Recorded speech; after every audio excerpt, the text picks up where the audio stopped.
Hey guys, D1scos here, and today, today I will give you my first impressions with the Dead by Daylight Dungeons and Dragons PTB. I reacted to the patch notes for this PTB, and I have reacted to the trailer as well for this PTB already. I just haven't reacted to the. I just haven't gone into the game yet to see the models and stuff. So I don't think I've seen so in the trailer. I'm a little confused on how to pronounce Zevara's name, but I'm assuming the models are going to be fairly similar to how they were in the trailer, but obviously more game than more like cinematic. And I don't know a whole lot about Dungeons and Dragons, so a lot of this is going to be weird to. So a lot of this is going to be very strange to me, I'm sure. So just bear with me. I wish me and Orange could have made some videos on some of the past PTBs, but he's been out of commission, so I'm having to pick up the slack. Which is fine. I don't mind picking up the slack, but it's like, just now I'm incredibly busy compared to how I was. So I'm just very happy I found some time to record some videos. So you guys will be seeing videos from me for the next couple days or so. Also, sorry I'm so late to the PTB. It has been going for quite a number of days now. As I had just mentioned, I've been incredibly busy. So there's a chance that my PTB videos, like my gameplay one, might be out around when the PTB is already over. I've scheduled a couple videos already. In case you guys are wondering, I've recorded a few videos and I have a few still planned. I just need to get time. I just need to find some time to record it. Here's pictures. What? Oh yeah, they mentioned that they were gonna give Auric cells for the PTB so you could buy something if you wanted to. It's on Rafe. It's my favorite PTB. Oh! So the PTB must have been taken at some point before. Oh! So that's their pictures. So that's the new characters' pictures. So that's the Lich's. So that is the Lich's picture. So that's Vecna's picture, and that looks really cool. And then I want to see. Actually, you know what? So let's start with the Survivor because the character's gonna have more to go into. So yes, it's Survivor. Yeah, I have all the characters now. Oh, there's interesting. This so this picture is a little confusing to me. I don't know how well you guys can see that. I'm sure some of you have already seen that. But there's two people. See that? There's two people in her picture. Chat character from Dungeons and Dragons chapter. Astri Yazar. Astri, fellow bard, Bearmar, and their trope, never back down from trope, I think it's trope. Never back down from any adventure. Their personal perks, mere illusion, bardic inspiration, and still sight allow them to create illusions, help others repair generators quicker, and see nearby generators to suggest. So let's see their model. Is that another? Oh. That's cool, man. I really like the old-timey. I really like that. It's got that nice medieval fantasy style outfit. That's cool. I really like that. I really like the model, honestly. That's really cool. So let's go over their perks now. Oh, he spins. Now he's got a loot. Oh yes. He spins again and it's gone. Can't tell that's a guy or I can't tell. But what I do know is let's read some perks, baby. Bardic Inspiration. It's time to give your audience a show. Will you bring the house down or will you choke? Press the ability button 1 while standing and motionless to enter the performance interaction. Oh yeah, so if I remember correctly, Bardic Inspiration and Still Sight require you to be standing still. To enter a performance interaction that lasts up to 15 seconds. It empowers survivors within 16 meters. Roll a d20. This effect lasts for 60 seconds. If the performance is completed, 1. You scream but nothing happens. 2 to 10, skill checks give a plus 1% but progress. 11 to 19, skill checks give plus 2% progress. And 20, skill checks give plus 3% progress. When the ability is cancelled or the performance completes, it goes on cooldown for 90 seconds, but obviously it goes down. Let's just say that yellow. Listen closely. I'm about to save your life. Astri. The next perk of... Also, oh yeah, I forgot I didn't look at the picture. That's another thing I like to do. So, Bardic is for... It's hard to tell what it is. It looks like a tent or... Well, it's like something... It's something playing music. It's very hard to tell, at least for me. And then... Mirrored Illusion. A familiar spell made unfamiliar in this corrupted landscape. This perk activates after completing until 50% worth of repairs or generators. Press the ability button 2 when activating generator, tome, chest, or execute to spawn a state. To spawn a static illusion that lasts for 100 seconds. And obviously that increases. Just then the perk activates. Just stay there. Perfect. Baymar. And then the picture on that one had, yeah, it's like got two. It's got like a guy that's like just kind of standing by something. So this one, Still Sight, is like a zoom in on the face of Astri here, with like some stuff around it. Still Sight. A clear mind and calm temperament will always find the means of their escape. After standing still for 6 seconds, this perk activates. Until you start moving, you see the aura of the killer, as well as all generators and chests within 10 meters. Or 18 meters, sorry. Breathe in, breathe out, now open your eyes, Baymar. So honestly, the perks of theirs don't sound terrible. Why is it? So we got the... So, okay, interesting. So they are a character where it's head as the hair, and then body. Oh, they have another. Oh, they do have Baymar with them. And, anyways, okay. So we'll go over both then, I guess. So, Astri here, it says the trope.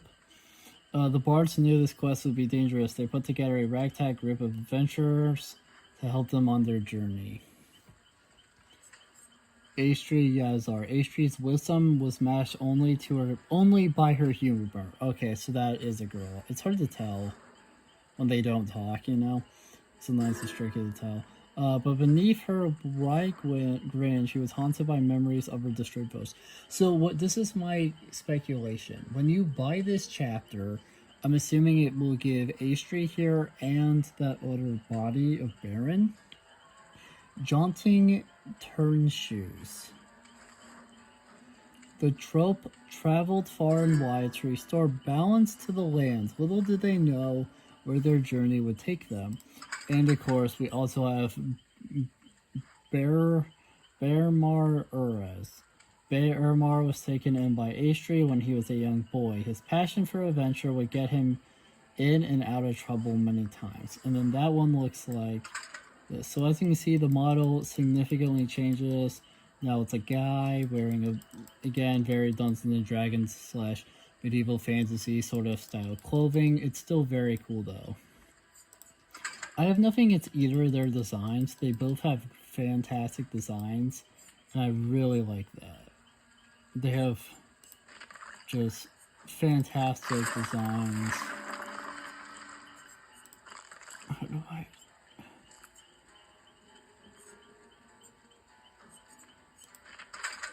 I'm trying to remember, because they changed how the game works, like some of the menus.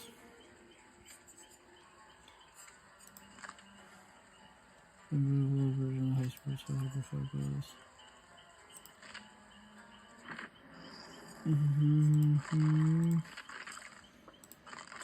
Astri Yazar. Astri and Barrymore arrived in the free city of Greyhawk to trade songs and stories with the locals. But when the bards learned during their visit would set them on their final adventure. According to locals and travelers alike, a new magic unlike any other was spreading across the land. The forces of evil were disappearing from every corner of the land, leaving no trace of their malevolence. There was much rejoicing throughout Greyhawk, but Astri and Bearman felt differently. A bard's purpose in life was to celebrate triumph over adversity. A world without evil would be a world with no new songs to sing. So something that I think is I'm curious about. So are Astri and Bearman, are they, or Bearmore, are they like, are they official D&D characters, like some of the monsters, like say the Demogorgon, Vecna, there's a few other monsters that are like that. Something that I still find funny about Stranger Things, the TV show, is they're playing with a Demogorgon figure in D&D a year before that figure released in real life, which is kind of funny. But anyways, so like, how does that work? You know what I mean? Or are they like, or were they made, or when Behavior and Dungeons and Dragons got this like figured out, were they made specifically for the game? I'm not for this game. I'm not sure. Ishri knew what she had to do. She scoped. Okay, it doesn't seem like they have as much to read as others, which is nice. Some of those characters have like 20 paragraphs, and it gets ridiculous. Knew what she had to do. She scoped out the taverns and back alleys of the city, looking for adventurers willing to help her and Barrymore find the source of this strange new magic. Many turned her down, by which she wanted evil to return to the land, but using her wit and charisma, Ishri was able to inspire enough townsfolk to join her in restoring the balance between good and evil. Together, this ragtag troop of adventurers traveled through swamplands and under mountains. They were driven out of towns by those who believed the trope was secretly in league with the evil that had been eradicated, and every so often folks would be kind enough to provide food, shelter, and most importantly, information. Barrymore eagerly wrote down every clue and rumor they had heard and concluded that the source of this strange magic must lie near the kingdom of Keowan, where people spoke of an ancient tower emerging from its ruins being instantly rebuilt, bigger and stronger than it was before. So from my understanding, before I read too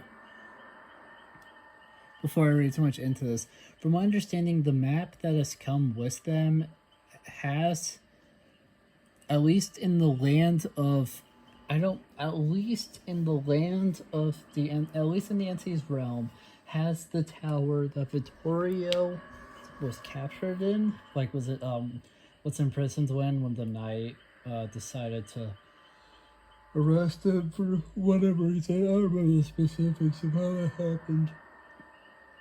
So far, I just want to say, I really like the designs, and I really like how you sort of get two characters, and how, like, in a way, there's two survivors that you get immediately.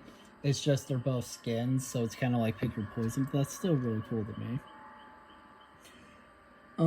Their suspicions were confirmed as the troop made their way south. Villagers spoke of the tower and its lord in hushed tones, but Astri knew the place by his reputation. They were traveling to the rotted tower stronghold of the Archlich Vecna, who is also in Stranger Things, from my understanding. As they drew closer and closer to the rotted tower, the troop could feel evil magic in the air. They steeled themselves for a fight with Vecna, but were shocked to find the rotted tower was completely empty.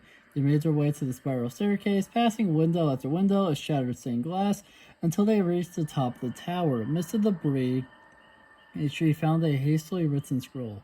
I wonder how much of this is similar to the trailer, because in the trailer, it's Astri and Bearman, and they're in the tower, I believe, and they're like walking around, and Baymar gets like taken somewhere, so then Astri books it to that door, opens up that chest to find gauntlets, and then Vecna walks in, has a bunch of like skeleton hands pin her down on the ground, and then it just kind of ends. So I wonder how similar the backstory is to that. Beimar was eager to show off his proficiency in Arcana.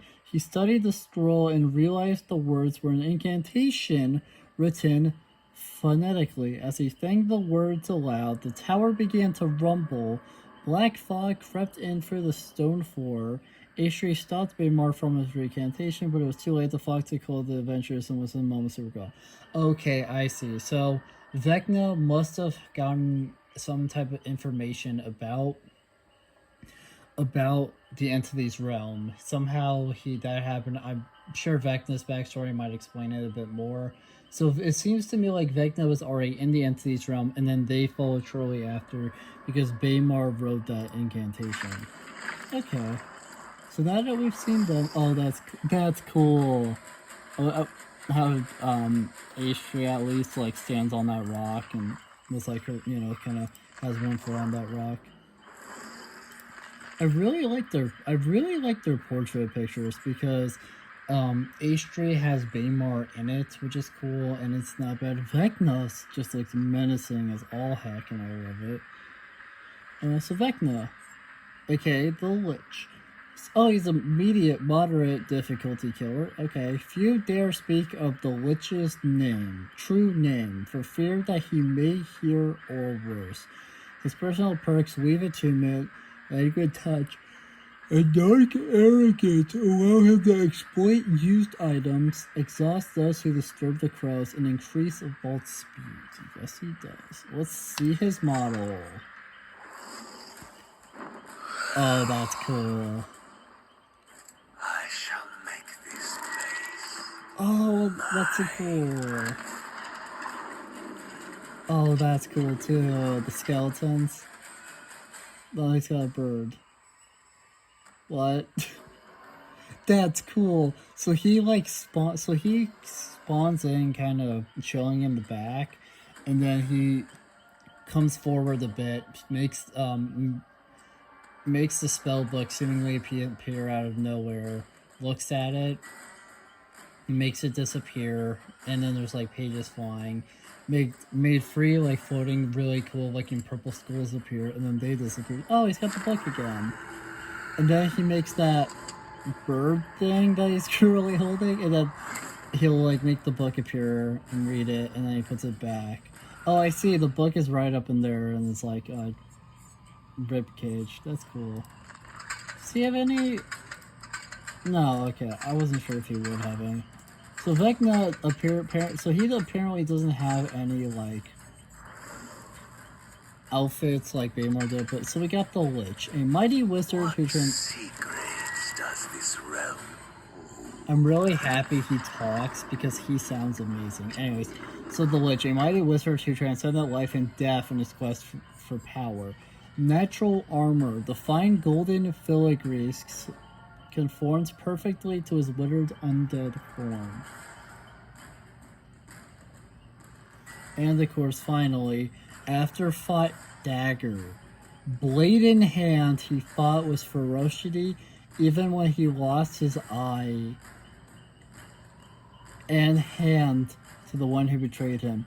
And if I remember correctly, that's why one of the rare item is his like arm, is like his hand and body. Oh, never mind. That's not a bird. That's a sword. I just wasn't saying it very well. So he's got a sword floating, and then he occasionally pulls the book out. That's really cool. I really like Vecna's design. I want to see his Mori real quick. Something I love about all killers is seeing these. Oh, he makes skeletons. I like that. Okay.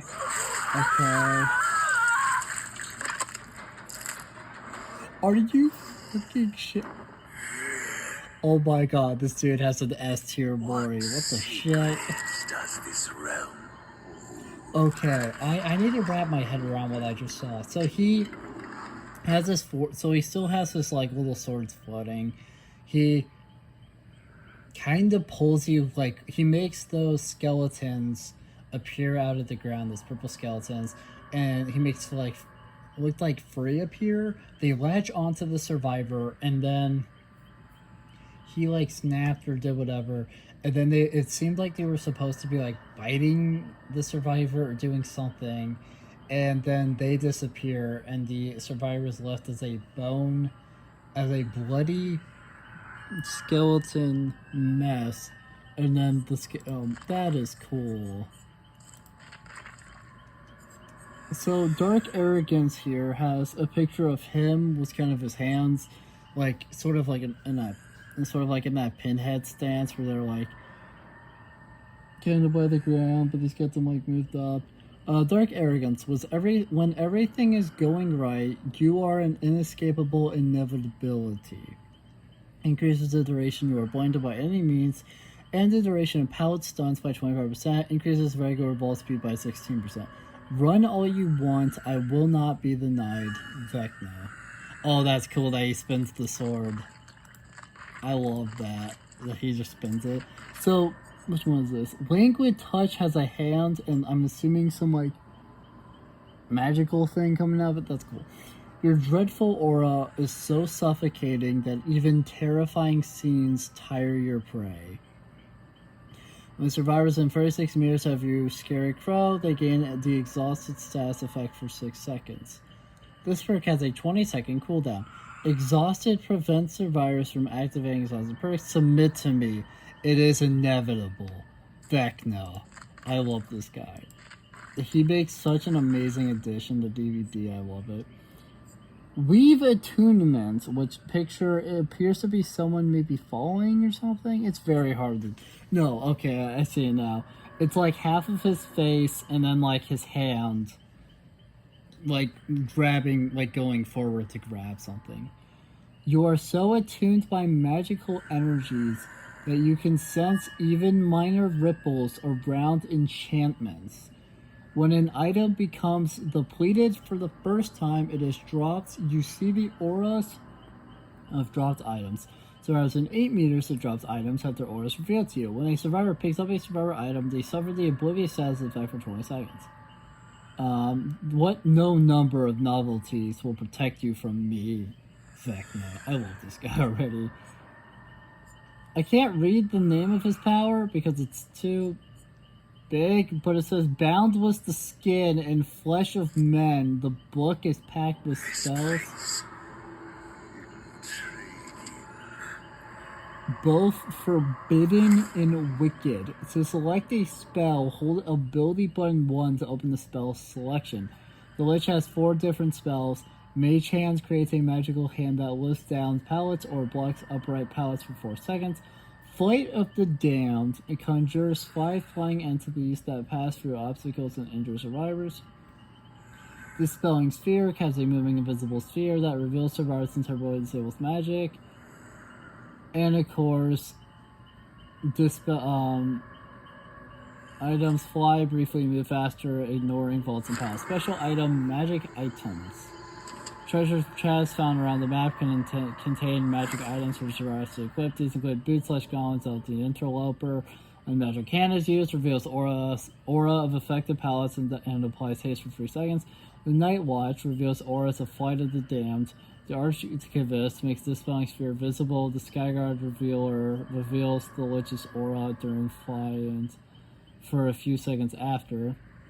Special item, Hand and Eye of Vecna. Rarely, treasure chests contain the Hand and Eye of Vecna. When picked up and used by a survivor at full health, they cost them a health state, reveal their location with Killer Instinct for 3 seconds, and grant them a special ability. Hand of Vecna, a fast locker entry teleports the survivor to a further locker. Eye of Vecna, a fast locker exit heists the survivor's aura and grants haste for 12 seconds. This guy looks awesome! So now what I'm going to do is read his description and then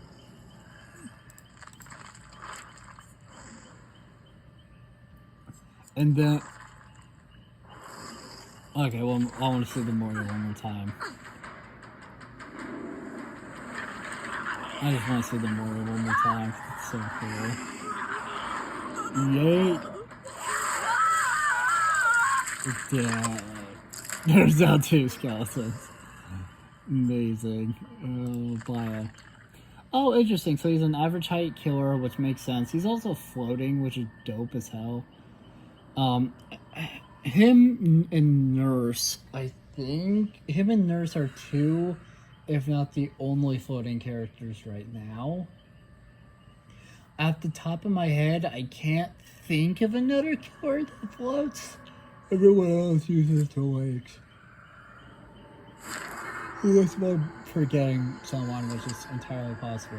But Vecna floats and Nurse floats. And I don't think anyone else does.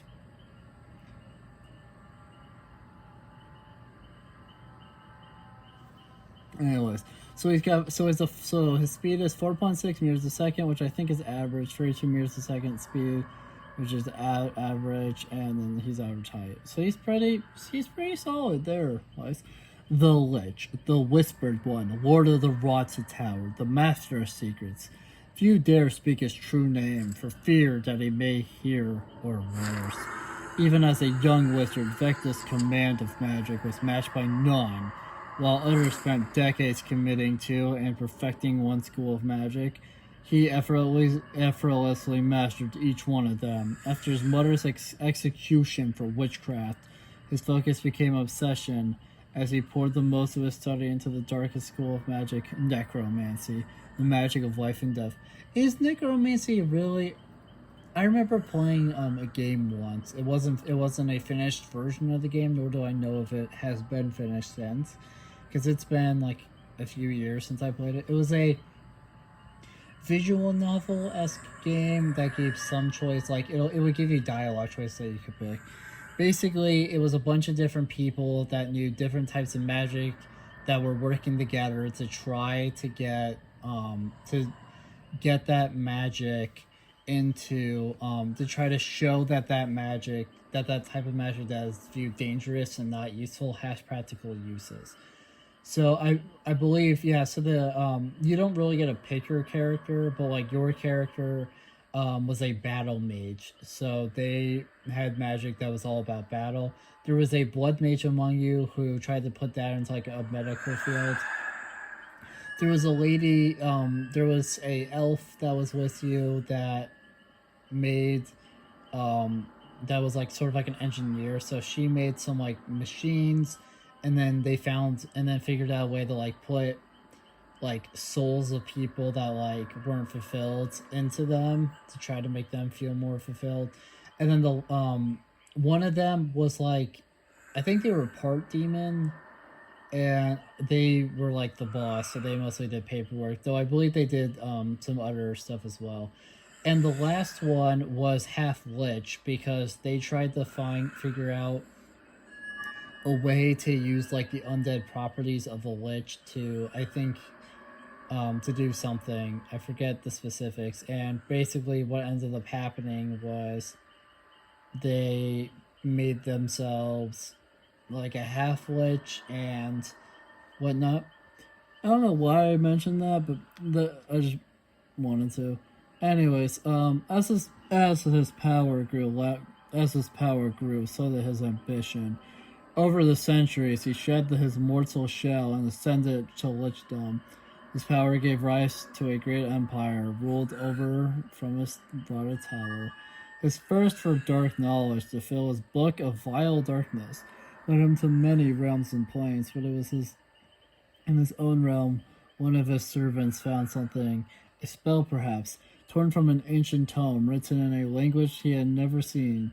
From it, he could sense an incredible dark energy. Without any document of the language, he had to spend months painstakingly analyzing its syntax, its phonics,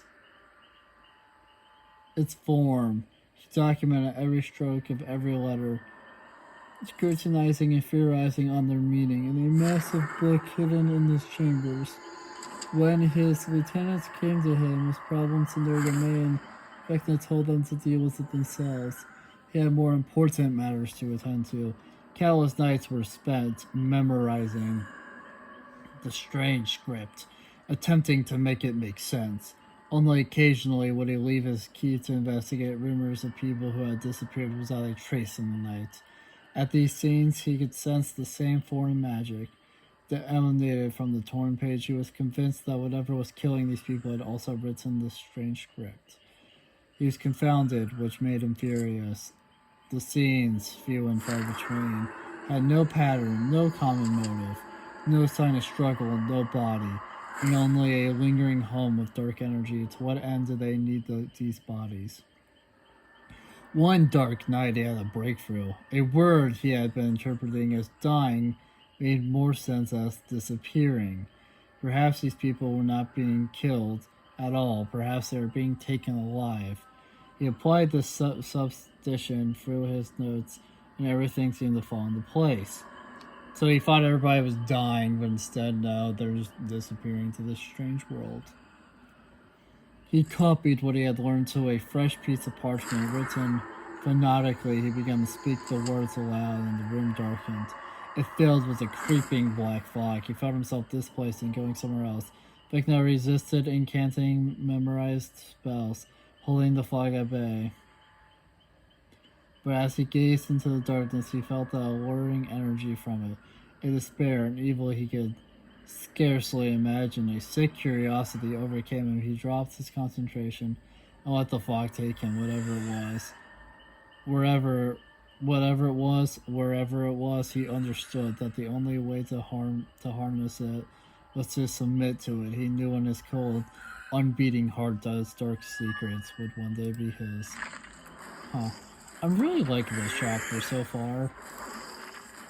Alan Wake is just a guy. This is cool. It's a flipping undead lich skeleton man that's purple with a floating sword. So now, and then that's pretty cool too, that red thing on its back. Anyways.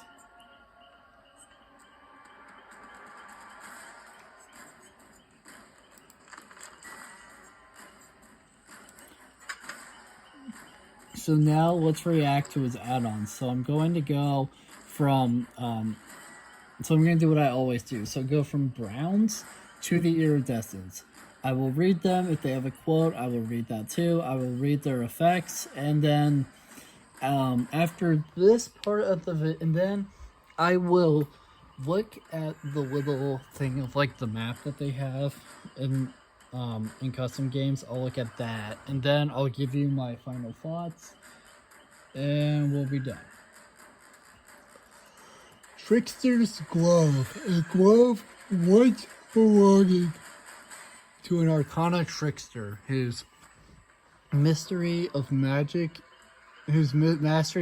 hand clings to its fibers.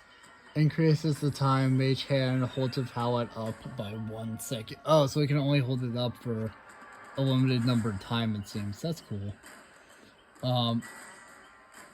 It was never really worded to me like that, so I didn't know if it did that.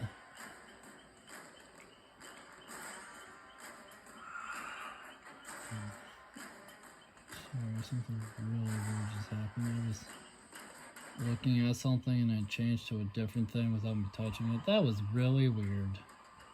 Very happy I saw that, so I could fix it as quickly. Yes, so I fixed it as quickly as I did. Anyways, Tettered Headband, an enchanted accessory once owned by a powerful summoner. It still carries a whisper of its former magic. Increases the distance of flight of the damned spectral entities by 4 meters. Raven's Fetter, a material component most typically used for the fly spell. Increases duration of the fly spell by 1 second. Crystal Ball, used by spellcasters for centuries to scry upon friend and foe alike. When a survivor is revealed by dispelling fear, the killer instinct effect lasts for an additional 1.5 seconds. Ring of Telekinesis. Its arcane energy crackles to life when its user manipulates objects from afar. Decreases the time it takes Mage Hand to lift the pallet by 50%. Ring of Spell Storing. A magical ring. Another plane to conquer. A magical ring that rewards those who are well prepared. Decreases the cooldown of all spells by 5 seconds. Potion of Speed. A curious kind of potion that downgrades the rules of physics to mere suggestions. Decreases the period where you cannot attack after casting Fly by 0.5 seconds. Lantern of Revealing. Even those who evade your attacks cannot evade your gaze. Reveals the aura of survivors narrowly missed by Flight of the Damned for 3 seconds.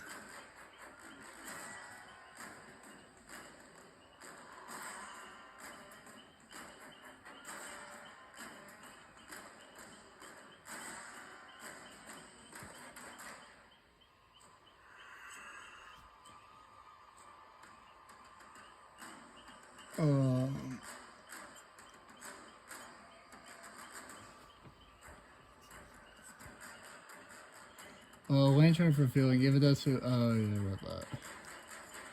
And then glass eye. Material component used to cast spells or detection increases the size of the spelling.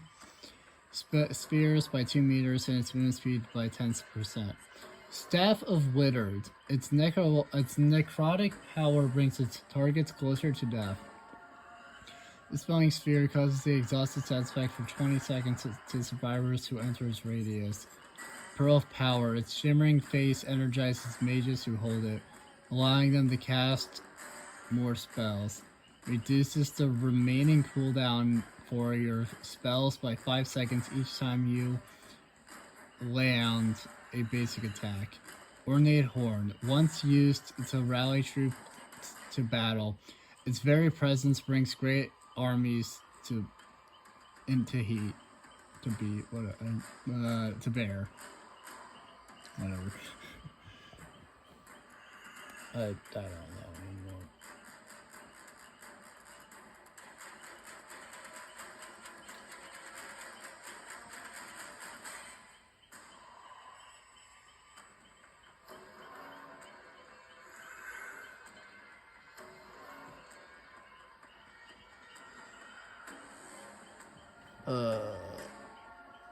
Ornate Horn.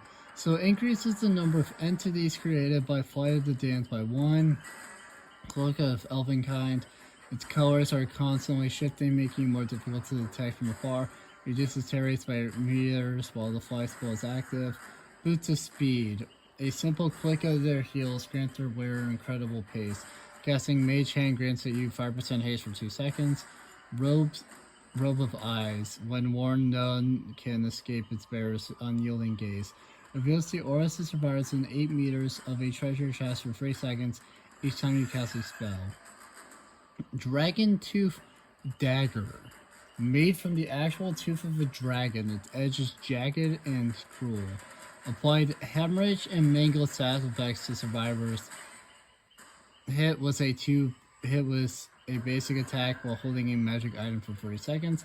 Quick of Invisibility, a powerful magic item envied by rogues, and the conflict of Versalite gains undetectable for 12 seconds each time all of your spells are on cooldown at the same time. Bag of Holding. The realm itself bends to its astounding capacity. Populating trials was even more to take. 2 treasure chests are guaranteed to roll. One of the dice roll. Opening treasure chest grants the oblivious status effect to survivors for 15 seconds. Vorpal Sword. A powerful magical artifact whose blade has severed many a head from its accompanying body. Any injured survivors that enter a dispelling sphere screams and gains broken for 60 seconds. Using the Mage Hand spell, a down pallet breaks that pallet in 3 seconds. Only one has ever crossed me and lived to regret it, Vecna. Iridescent Book of Vile Darkness, the ultimate compilation of cruelty, wickedness, and depravity. Using the fly spell to pass through any vault location blocks that location for survivors for 45 seconds, lowers the number of spectral entities created by Flight of the Dance by free, and makes them fly lower to the ground. What chance do you have against my centuries of preparation? Vecna. Okay, so now that I've read all those, and now we're gonna look at the map. If I remember correctly, it's Forgotten Ruins. Pulled from the memories of alchemists, warriors, storytellers, and criminals, the Forgotten Ruins is an amalgamation of hidden knowledge and dark secrets. How many have wandered this dead terrain unaware of what lurked beneath their feet? And how many more ventured down to the bottom of that decaying staircase only to succumb to what awaited them? So the picture is the tower, which is super cool. I'll apply that for it. Alright, so that'll do it for my first impressions. First impressions, very high. I may not know a whole lot about Dungeons and Dragons, but I am hyped for this. Vecna looks absolutely awesome. I love how he has voice lines. I love the like floating sword thing he's got going on. I love how he has 4 spells. I love everything about him so far. Aestris and Bearmar are also very cool. I really like how Aestris and Bearmar come together. I really hope that stays even for the live game, that like when you buy the chapter you get both of them. I really like all the perks that are coming out of this one. I love both of their designs, and I'm very excited to see like what outfits they're able to get in the future. I don't know if it'll happen, but if we get a Blight Vecna, I really want to see that. It'd be cool to see a Blight Aestris. It'd be cool to see a Blight pretty much any character. But yeah, basically, I love how this looks already, and I cannot wait to see more. So thank you guys so much for watching this video. If you liked it, make sure to like, comment, subscribe, share the video, ring the bell, do all the algorithmic garbage. It helps us out a lot, and means a lot to us. And I will see you guys in the next video. Bye bye.